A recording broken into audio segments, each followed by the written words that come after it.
राज्यातील शेतकऱ्यांसाठी आज दिवसभराच्या सकाळच्या ठळक व झटपट बातम्या शेतकऱ्यांसाठी अत्यंत महत्त्वपूर्ण अपडेट आलेले आहेत, त्यामुळे बातम्या शेवटपर्यंत बघा। चॅनलवर पहिल्यांदाच आला असाल तर चॅनलला सुद्धा सबस्क्राइब करून घ्या। शेतकऱ्यांच्या विम्यावरती डल्ला, विमा कंपनीची होणार चौकशी, पीक विमा कंपनी तसेच कृषी अधिकाऱ्यांवरती चौकशीची टांगती तलवार। शासनाच्या पीक विमा पोर्टलवर अकोट तालुक्यातील बोगस लाभार्थ्यांनी बीड, जालना, परभणी, नांदेड, बुलढाणा आदी जिल्ह्यांमधून एकाच बँक खात्याचा आणि मोबाईल क्रमांकाचा वापर करत शेत सर्व्हे क्रमांकावरती नोंदणी केली। यामध्ये 1298 बोगस नावे समोर आलेली असून त्यांची विमा कंपनी आणि कृषी विभागानेही अधिकृतपणे बोगस लाभार्थी म्हणून कबुली दिली आहे। विदर्भात 24 तासांमध्ये जोरदार पावसाचा इशारा देण्यात आला। हवामान विभागाचा ऑरेंज अलर्ट जारी करण्यात आलेला असून पश्चिम विदर्भामध्ये बरसल्या सरी। येत्या 24 ते 48 तासांमध्ये चंद्रपूर, गडचिरोलीसह विदर्भामध्ये जोरदार ते अतिजोरदार पावसाची शक्यता हवामान विभागाने वर्तवलेली आहे। विभागाने याबाबत ऑरेंज अलर्ट सुद्धा जारी केलेला आहे। पूर्व विदर्भामध्ये 2 दिवस शांत राहिलेले ढग मुसळधार बरसण्याची शक्यता वर्तवली जात आहे। शेतकरी मित्रांनो, तुम्ही आपली बातमी कोणत्या जिल्ह्यातून बघत आहात? तुमच्या जिल्ह्याचे नाव आम्हाला कमेंट करून नक्की सांगा, जेणेकरून आम्ही तुमच्या जिल्ह्याची बातमी सुद्धा अपडेट करू।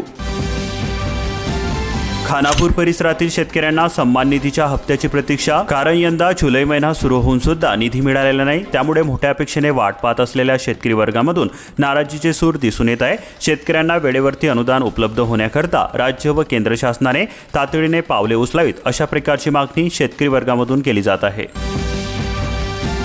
3 महिन्यांच्या रेशनचा कट्टा उचलला, घरामध्ये आनंद ओसंडला। महिनाभरामध्ये अकोला जिल्ह्यातील 3.15 लाख कुटुंबांनी केली मोफत धान्याची उचल। 3 दिवस पावसाची शक्यता, बुलढाणा जिल्ह्यामध्ये येलो अलर्ट जारी करण्यात आलेला आहे। हवामान विभागाचा अंदाज, मशागतीची कामे रखडणार। वाढीव अनुदानाच्या प्रतीक्षेमध्ये असलेले शिक्षक आक्रमक झालेले असून 8 व 9 जुलै रोजी राज्यव्यापी शाळा बंद आंदोलन करणार आहेत। कारण राज्य सरकारने आपल्याच निर्णयाची अंमलबजावणी न केल्यामुळे शाळा बंद आंदोलनाची वेळ आलेली आहे। सरकारने यावरती तातडीने तोडगा न काढल्यास पुढे आणखी तीव्र आंदोलन छेडले जाईल, अशा प्रकारे शिक्षक वर्गांनी म्हटलेले आहे। मका पीक पडले नीटसर, रुईखेड येथील शेतकरी चिंतेमध्ये, कृषी विभागाचे दुर्लक्ष, मार्गदर्शनाचा अभाव। मंगरुळपीर बाजार समितीमध्ये उभारणार नवीन शेतकरी भवन, 1.85 कोटीच्या अंदाजपत्रकात सहकार विभागाची मंजुरी देण्यात आली। शेतकऱ्यांना मिळाला मोठा दिलासा। पाऊस नसल्याने मोढ्यामध्ये शेतमालाची आवक घटली। शेतकऱ्यांना पावसाची प्रतीक्षा, गरज असेल तरच शेतमालाची होते विक्री। त्या मालाला काय दर मिळाला सविस्तरपणे आपण समजून घेऊया। हरभऱ्याची आवक कमी होत असून भाव देखील 5,400 रुपये ते 5,675 रुपयांपर्यंत मिळाला। तसेच तिळाला 12,000 रुपयांचा भाव मिळालेला असून सोयाबीनला 4,251 रुपयांचा भाव मिळालेला आहे, तर तुरीला 6,600 रुपयाच्या आतच भाव मिळालेला आहे। हिंगोली जिल्ह्यामध्ये आतापर्यंत 20% पाऊस, यंदा सरासरी गाठणार का? महिनाभरामध्ये सरासरी 162 मिलीमीटर पावसाची नोंद झाली। आषाढी एकादशीने आणला जिल्हाभरामध्ये पाऊस, खरीप हंगामातील सर्वच पिकांना मिळाले जीवनदान। दमदार पावसामुळे पिके डोलू लागली। योजना बंद, शेतकरी विमा भरण्यापासून पडतायत दूर। 31 जुलैपर्यंत मुदत, सीएससी केंद्रावरती एकरी रक्कम सांगता शेतकऱ्यांची विम्याकडे होते पाठ। 1 रुपयामध्ये पीक विमा योजना लागू करण्याची केली जाते मागणी। वडीगोत्री परिसरामध्ये बोगस बियाणे, शेतकऱ्यांच्या मुळावरती दुबार पेरणीचे संकट, कृषी विभागाकडून सोयाबीन न उगवल्याने शेतामध्ये पंचनामे सुरू। नांदेड जिल्ह्यामध्ये 5 व्यापाऱ्यांनी शेतकऱ्यांना घातला तब्बल 2 कोटी रुपयांचा गंडा। 2022 पासून 2,664 क्विंटल मालाची खरेदी केली आणि अनेक शेतकऱ्यांची फसवणूक केली। अप्पर वर्धा धरणामध्ये सध्या 42.68% जलसाठा। मे महिन्यामध्ये जलाशय पातळी वाढली, पाऊस कमी, जुलैमध्ये घट झाली। खताचे सर्रास लिंकिंग होत असल्यामुळे कृषीकडे एकाची सुद्धा नाही तक्रार। संघटनेद्वारे यापूर्वी सर्व माहिती कृषी विभागाला निवेदनाद्वारे देण्यात आलेली आहे। वरिष्ठ अधिकाऱ्यांना याची कल्पना सुद्धा आहे, किंबहुना तिथूनच हे सर्व मॅनेज होत असल्याने कंपन्यांवरती कारवाई होत नाही, असे जिल्हाध्यक्ष कृषी सहायता विक्रेता संघ मिलिंद इंगोले यांनी म्हटले आहे। शासनाने फिरवली भाकरी, घोषणेप्रमाणे 2 हेक्टरपर्यंत बोनस मिळणार तरी कधी? दगाबाजी खपवून घेतली जाणार नाही। लोकप्रतिनिधींनो, अधिवेशनामध्ये आवाज उठवा। शासनाने राज्यामधील निवडणुका जिंकण्यासाठी निवडणुकाच्या तोंडावरती मुख्यमंत्री माझी लाडकी बहीण योजना आणली। त्याचप्रमाणे शेतकऱ्यांना 2 हेक्टरच्या मर्यादेमध्ये 20,000 रुपयांचा बोनस सुद्धा जाहीर केला। परंतु निवडणुका आटोपतात राज्य शासनाने भाकरी फिरवलेली दिसून येत आहे, कारण आता लाडक्या बहिणींवरती जाचक बंधने सुद्धा लादली जात आहेत। तसेच घोषणेप्रमाणे शेतकऱ्यांना बोनस न देता ज्यांनी शासकीय हमीभाव धान खरेदी केंद्रावरती धानाची विक्री केलेली आहे त्यांनाच त्यांच्या खात्यावरती बोनसची रक्कम जमा करण्यात आलेली आहे. शब्द पाळा, शेतकऱ्यांना सरसकट कर्जमाफी द्या. नरखेडच्या तहसीलदारांना निवेदन देण्यात आलेले असून ठाकरे गटाचा आंदोलनाचा इशारा सुद्धा देण्यात आलेला आहे. खुशखबर, आता दिवसा वीज वापरा आणि बिलामध्ये सवलत मिळवा. काय आहे महावितरणाची योजना? 1 जुलैपासून झाली अंमलबजावणी सुरू. सरकारच्या या योजनेअंतर्गत 80 पैसे प्रति युनिट सवलत वीज ग्राहकाला मिळणार आहे. सकाळी 9 ते सायंकाळी 5 वाजेपर्यंत वापरलेल्या विजेसाठी ही सवलत राहणार आहे. विक्रेत्यांसोबतच ग्राहकांवरती कोणामुळे वाढते दडपण? चिंता वाढली, खरेदी केली तर कर्ज वाढते, नाहीतर नुकसान होते. शेतकरीच नव्हे तर दुकानदार सुद्धा म्हणतात कुठे आहे युरिया? आमचा लढा शेतकऱ्यांच्या कर्जमुक्तीचा. बच्चू कडू म्हणाले, पापड ते चिलगव्हाण 7-12 कोरा यात्रा. मिरचीवरील कोकडा रोगाने उत्पादन खर्चही पडेना पदरामध्ये. फुलकिडे पानातील रस शोषतात. दराच्या घसरणीचाही बसतोय फटका. आंबा बागायतदारांच्या समस्यांवरती तोडगा काढण्यासाठी प्रयत्नशील. मंत्री नितेश राणे देवगड येथे बागायतदारांच्या बैठकीमध्ये नुकसान भरपाईबाबत चर्चा केली. दुधाचे उत्पादन लाख लिटरने वाढले. मिरज जिल्ह्यामध्ये मुबलक प्रमाणामध्ये चारा उपलब्ध झाल्याचा परिणाम. शेतकऱ्यांचे उत्पादन वाढले, उत्पन्न घटले. सांगली जिल्ह्यामध्ये खरीपासाठी 88,154 शेतकऱ्यांना 801 कोटी रुपयांचे कर्ज वाटप करण्यात आलेले आहे. सौर कृषी पंप बंद पडला. ॲप्लिकेशनवरती नोंदवा तक्रार. सांगली जिल्ह्यामध्ये बसवले 1140 सौर ऊर्जा कृषी पंप. काडगाव परिसरामध्ये रानडुक्कर गव्यानी तुडवले भात रोप्यांची तरवे. वन विभागाकडून बंदोबस्ताची केली जाते मागणी. पाटण तालुक्यातील करपेवाडी येथील प्रकार. शेतकऱ्यांना बसला आर्थिक फटका.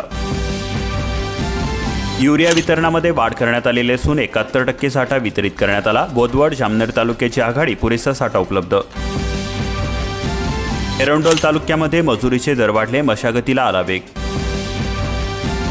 अमळनेरामध्ये ढगाळ वातावरणामुळे मका पिकांवरती रोगाचा प्रादुर्भाव झालेला असून खरीप हंगामामध्ये 50%पेक्षा जास्त क्षेत्र मका पिकाखाली आहे. गरजेनुसार फवारणी करण्याचा देण्यात आला सल्ला. यंदा पीक विमा नाही सवलतीचा. शेतकऱ्यांसाठी महागला हिस्सा. 1 रुपयामध्ये पीक विमा योजना यंदाच्या हंगामामध्ये गुंडाळली. शेतकरी हिश्श्यामध्ये झाली वाढ. 750 हेक्टर शेती नुकसानीचे 2.25 कोटी रुपयांचे अनुदान रखडले. रब्बी उन्हाळी हंगामासह फळपिकांना बसला होता फटका. पशुधन नुकसानीचे अनुदान मिळाले. पीक विम्याच्या पीक कापणी प्रयोगातून उंबरठा उत्पन्नाची अट काढा, अन्यथा एकही शेतकऱ्यास विमा भरपाई मिळणार नाही. आमदार पाटील यांनी व्यक्त केला धोका. आष्टी परिसरामध्ये जून महिना कोरडा गेला. शेतकऱ्यांचे डोळे आभाळाकडे. शेतकऱ्यांपुढे मोठे संकट. बाजारपेठ सुद्धा मंदावली. हा ऑनलाईन ID 3 महिन्यांपासून बंद असल्यामुळे शेतकऱ्यांसह विद्यार्थ्यांच्या अडचणी निर्माण झालेल्या आहे. प्रशासनाने दुर्लक्ष होत असल्याचा केला जातोय आरोप. जालना जिल्ह्यातील खरीपाचे पीक पावसाच्या प्रतीक्षेमध्ये. मोठा पाऊस नसल्याने शेतकऱ्यांच्या चिंतेमध्ये वाढ झालेली असून पिके सापडले धोक्यामध्ये.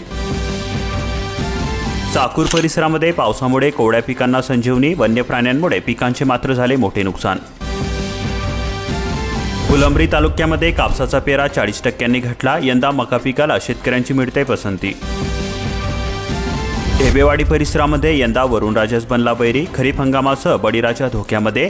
सततच्या पावसाने मशागत ठप्प झालेली असून केवळ 20% पेरण्या पूर्ण झालेल्या आहेत. भात लागवडीची कामेही खोळंबलेली असून संपूर्ण खरीप हंगाम धोक्यामध्ये आहे. पान शेताला पावसाचा जोर वाढला. खडकवासला धरण साखळीमध्ये पाऊण TMC भर. पाणीसाठा 63.92%वरती. स्वस्त धान्य दुकानदाराचे कमिशन थकले. वाळवा तालुक्यातील चित्र. शासनाकडून अनुदान मिळत नसल्याचा बसतोय फटका. दुकानदार हवालदिल. खोबरे तसेच खोबरेल तेल नारळाचे दर पुन्हा भडकले. खाद्यतेलाच्या दरामध्ये किरकोळ वाढ झालेली असून मूग तूर डाळीचे दर उतरले. पुणे जिल्ह्यातील 10 लाखांपैकी 6 लाख शेतकऱ्यांना मिळणार ॲग्रिस्टेक क्रमांक. शक्तीपीठ 718 हेक्टर भूमी होणार नापीक. तासगाव जिल्ह्यामध्ये 19 गावांमधून जाणार महामार्ग. भूसंपादनासाठी मोजणी सुरू झालेली असून 7,611 शेतकरी होणार भूमिहीन किंवा अल्पभूधारक.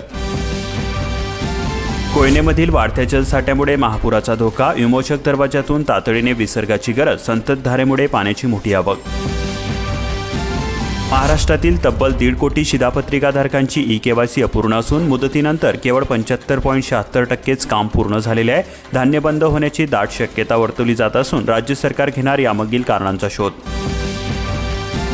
सांगलीमधील कृष्णेची पातळी 18.5 फुटांवरती दिवसभरामध्ये 5.6 मिलीमीटर पावसाची नोंद झालेली असून वारणेमधून 4,500 क्युसेक विसर्ग. कोकणामध्ये जून जुलै पाऊस फुल. कोकणामध्ये जून ते आज अखेर 1,973 मिलीमीटर पावसाची नोंद झालेली असून धरणे तुडूंब भरले.